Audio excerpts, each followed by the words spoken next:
The 7th console generation has revolutionized the whole gaming experience with HD graphics, motion control, and online multiplayer modes, and the Dead Space series is no doubt one of the best games of the era. The atmosphere reeks with unsettling horror. The sights and scares are grotesque enough to make you piss your pants, and the frightening enemies come back to haunt you in your nightmares. The Necromorphs are one such creature from the Dead Space lore, but their origins are shrouded in mystery. So in this video, we're going to talk about the real creators of these hellish monsters and uncover their secret, twisted aim.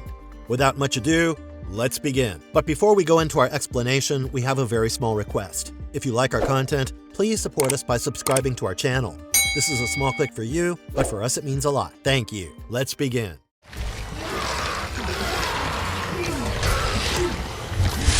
Dead Space, lore explained. The basic premise is this.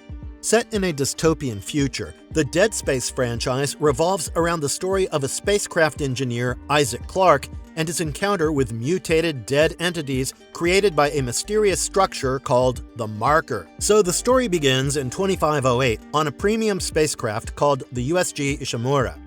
The main admin body ruling Earth and other colonized planets is called the Earth Government Colonial Alliance, aka EarthGov or eGov. Due to humanity's unrelenting greed, Earth is now severely resource-crunched, and ships like Ishimura have been created to harvest other planets. During one such routine mission, our main character, Clarke, faces a glitch. Other characters, like Senior Security Officer Zach Hammond, Computer Specialist Kendra Daniels, Corporal Johnston, and Corporal Aiden Chen, are sent to investigate the matter. Isaac's girlfriend, Dr. Nicole Brennan, is stationed in the ship, so Isaac frantically searches for her. But soon he realizes that the ship is plagued by deadly creatures called the Necromorphs that look like creatures straight out of hell. Armed with his weapons and cool RIG spacesuit, he prepares to fight them off in his ultimate quest for survival. During this time, Clarke experiences recurrent visuals of Nicole, who not only guides his actions, but also disturbs his sanity. Basically, his relationship with Nicole is a double-edged sword. But these hallucinations were actually due to the presence of the Red Marker, and Isaac is supposed to return it to the planet. While he manages to ward off these evil beasts, he also emerges as the sole survivor of the ordeal, which devastates him. He's not only lost his crewmates, but also his partner. To add to his dismay, he also learns that one of the rescuers, Kendra Daniels, had acted as a double agent and betrayed him. In Dead Space 2, we see Isaac losing his shit after destroying the Red Marker on Aegis 7 in the previous game. A marker-induced dementia takes over him, and once again, he has to face off a necromorph epidemic on what used to be Saturn's largest moon, Titan. The setup explodes, but Isaac escapes the facility with fellow survivor Ellie Langford. In Dead Space 3, Isaac dates Ellie for some time, but the duo eventually break up. As Isaac recovers from the heartbreak, he is sent to uncover the true origins of the markers and find a way to stop the necromorph outbreak once and for all. Isaac's adventures with the markers and the necromorphs return in the 2023 video game remake of Dead Space. Then there were spin-offs like Dead Space Extraction, Dead Space Ignition, and a 2021 mobile game version which have received mixed reviews from fans and critics. But Isaac continues to win hearts as he moves through the galaxy, fighting against violent necromorphs that come back to threaten humanity from time to time.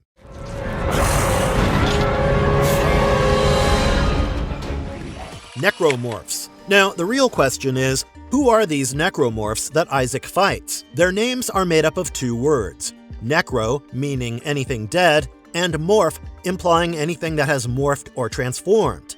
Basically, necromorphs are reanimated corpses that are molded into newer life forms when infected by a marker. We'll come back to what a marker is. For now, think of the necromorphs as Frankenstein's monster gone terribly wrong in outer space.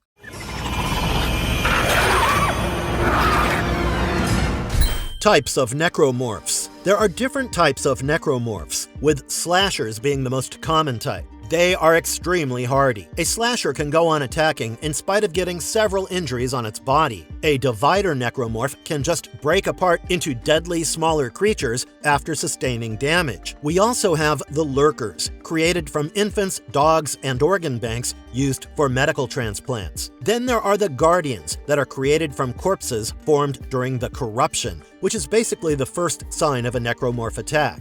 Specialized necromorphs, like infectors and swarm infectors, are designed to rapidly spread the mutant virus. To this end, they would implant the concentrated genetic material directly into fresh or old corpses. Then there are stalkers, a kind of necromorphic foot soldier forms, who are characterized by peak communication and cohesion. They exhibit a striking sense of intelligence, distracting their victims while another will charge at the prey. Then there are creepers, shamblers, and fodders, each carrying out a specific kind of task.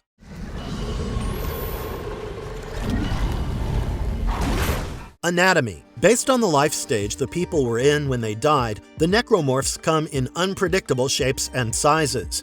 A single necromorph can be made out of the mortal remains of multiple people all at once. Later games also integrate non-human biomass, such as dogs and alien life forms, in creating a necromorph. Scraps of what used to be functional human organs are now repurposed in a necromorph body. For example, tentacles may be made from the host's intestines, broken bones can sprout out like teeth, and they may develop wings out of organs bent backwards and extending outwards. Their skeletal bodies are disfigured with extra hands and undistinguished appendages, sprouting out of random parts of their bodies. These lethal beings comfortably exist in space, which means that they don't need to breathe.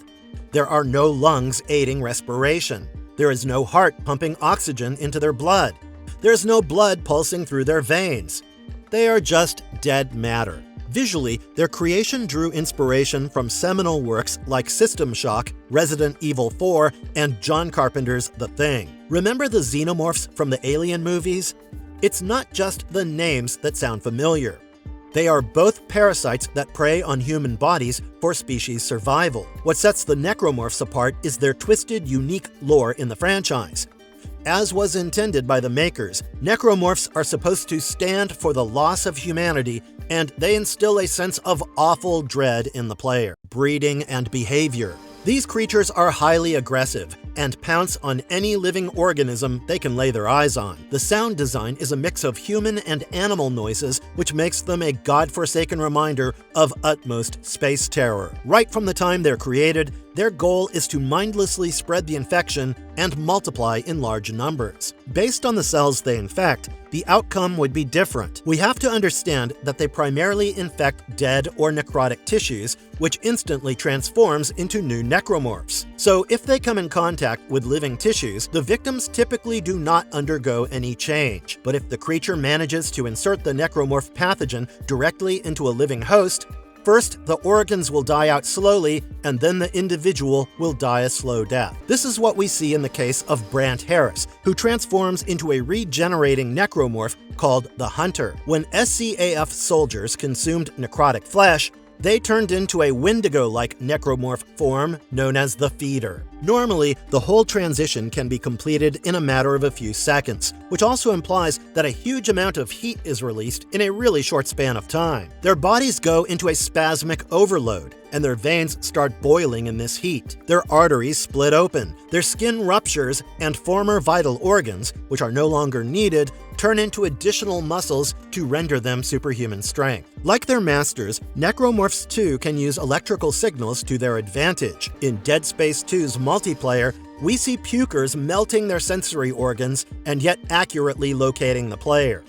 Then they would throw their acidic spit at the target.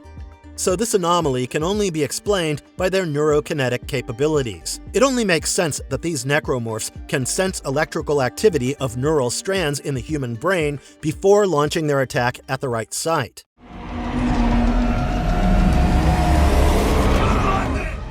Hive Minds. Individually, necromorphs may be thoughtless killing machines, but together they share a collective sense of sentience. This shared consciousness actually originates from large creatures called Hive Minds or Nexus Necromorphs. These Hive Minds receive the control signals from the markers and transmit them to the smaller Necromorphs. Basically, they are conduits for the markers' control signal and serve as Necromorph ground commanders. Hold on, I think we're going way ahead, so let's just rewind a bit.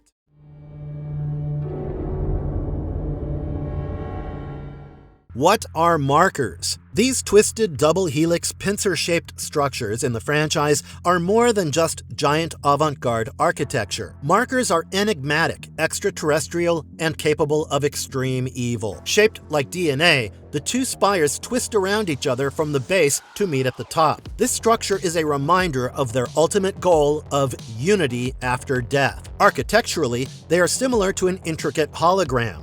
If you take out one holographic plate and shatter it, the broken pieces would continue to retain holographic properties, and each piece would show a holographic image that is identical to the original one. It's the same with the markers. A single shard of marker has properties congruent with the whole, and thus, one marker alone can trigger a necromorphic plague on its own. These towering obelisks are highly intelligent entities that communicate through distinct symbols. So it's fair to say that they possess a language of their own. Their sole purpose in the game is to pick intelligent civilizations and use them to generate necromorph outbreaks that would herald in the convergence event. So, how many markers are there? Franchise shows two kinds of markers, black markers and red markers. Black markers glide through space until they reach a planet they can inhabit. Fun fact, it may be a tribute to the monolith from 2001: A Space Odyssey. I mean, both sprang up out of nowhere and apparently caused evolution on the planet. On the other hand, red markers are copies of the black markers, created by the highly intelligent civilizations of the native planets. In fact, this is the mistake that humanity made in Dead Space, which led to a whole necromorph catastrophe as more red markers sprouted up. The two markers are very similar, and yet they differ. Essentially, their difference lies in how they look. Functionally, they're both pretty much the same. That is, their job is to receive and broadcast signals. Red markers also need their markers to be dead so that they can absorb the corpses and complete the convergence. Their ultimate goal is to create enough necromorphs until a convergence event is triggered, which finally leads to the formation of the Brethren Moons. Markers and Brethren Moons see themselves as gods and believe their purpose to be divine. For them, the complete destruction or convergence of a species is akin to their own ascension. Their reverence for death strikes us with wonder and horror all at the same time. They worship death, welcome it, and treat it with religious sanctity. On Aegis 7, the red marker appeared to emit creepy sounds that felt like a group of people would be making hollow chantings in Latin. Sumus hic in morte, noster sanctus est.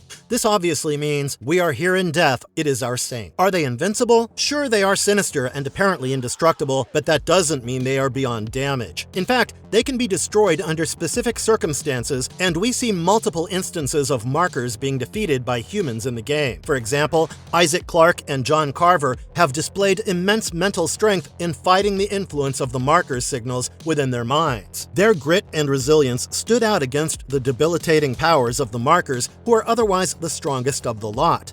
Markers can also be destroyed by exposing them to a brutally high temperature. The only ways to do that in outer space, where everything is cold and dry, is to either throw them into the ship's reactor or hurl them at a star. Physical damage can also be done, but that would take an unimaginably huge force, as was the case with Marker 3A when the extracted crust of Aegis 7 fell into it.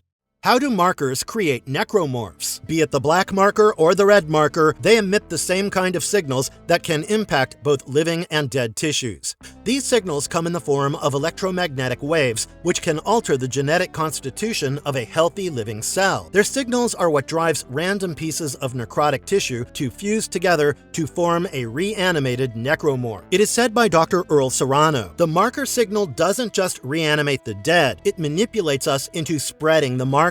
And now we too have been unwittingly spreading this galactic virus from planet to planet. The propagation of our species has only served to create a source of food and the means of finding it for these moon-sized entities. Additionally, we also get to know that the ultimate source of these signals is the Brethren Moons. The Brethren Moons are highly intelligent, moon-sized necrotic life forms that are believed to be the source of the marker signal. They send the master signal, which then reaches the markers through the carrier wave, before they can rebroadcast it. In fact, it is this carrier wave that facilitates communication amongst the markers even across long distances. We saw this in the case of the red markers on Aegis 7, Aspera and Kremar, who could coordinate as one in spite of being separated. So this makes them ferociously united and highly cohesive, even if they are thousands of light years away from each other. The carrier wave basically sustains the cellular integrity of the necromorphs, without which these creatures would disintegrate into an organic sludge made out of the former host's DNA. This also makes me think, are these carrier waves faster than the speed of light? Let me know in the comments section what you think.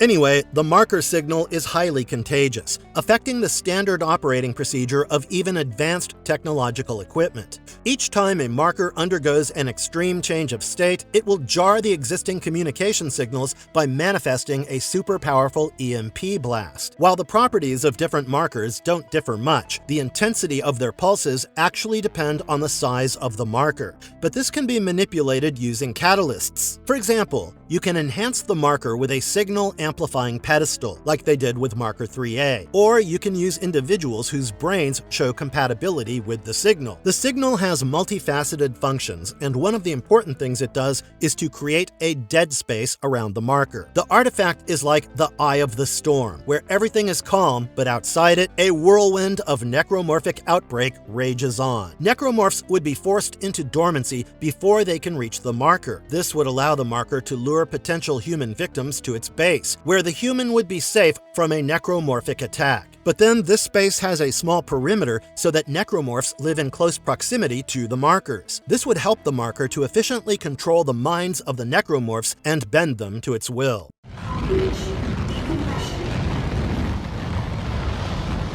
The convergence. For the markers, the necromorphs are only a means to an end. The necromorphs do not mean anything by themselves. They are meant to dance on the whimsical signals of the markers to gather enough biomass, wipe out a species, and trigger the convergence event. We also see something called the marker dementia. Close proximity to the marker signal can cause severe hallucinations and dementia, where sane individuals descend into a limbo of madness. While some become paranoid and suicidal, others become fanatic and begin to worship the marker as the one true god. Compatible individuals who survive the cataclysm live to recreate the markers and propagate the necromorph infection. Then there are the unitologists, who are frantic believers of the inevitable powers of the marker. They believe that human origin is attributed to the intelligence of alien divinity, and that everything will be reunited in heaven after death. Could it be a criticism against scientism? The answer isn't easy, but we would love to hear from y'all. But once the necromorphs have gathered enough biomass, they will start gathering around the markers for the ultimate stage of destruction.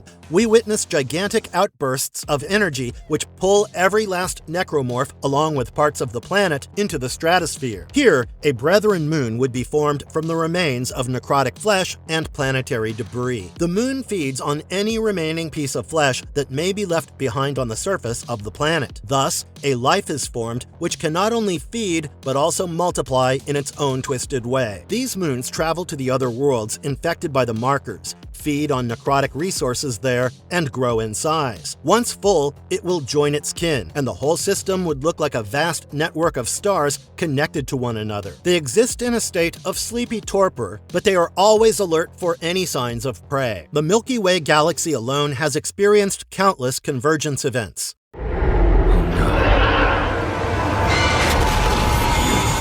The first Brethren moon. Every infection has an origin point which sets off a cascading effect through history. In this case, we have absolutely no knowledge of the first Brethren moon, the original parasite. What we do know is that before humanity discovered the marker, there existed the native species of Tau Volantis. They had discovered a black marker of their own millions of years ago. At present, this process is repeating itself, but this time with humans on Earth and other inhabited colonies in space which the man-made red markers have infected. You know what? One of my favorite passing visuals from the game is when they show the remains of a Tau Volantis native next to one of their red markers. The whole background story about the markers and the Brethren moons was not a part of the original gameplay. They were introduced by Necromorph creator and designer Ben Wannett alongside franchise co-writer Chuck Beaver. Following the success of the first, the developer duo drew inspiration from Lovecraftian horror to flesh out a new and terrifying universe in the Dead Space franchise.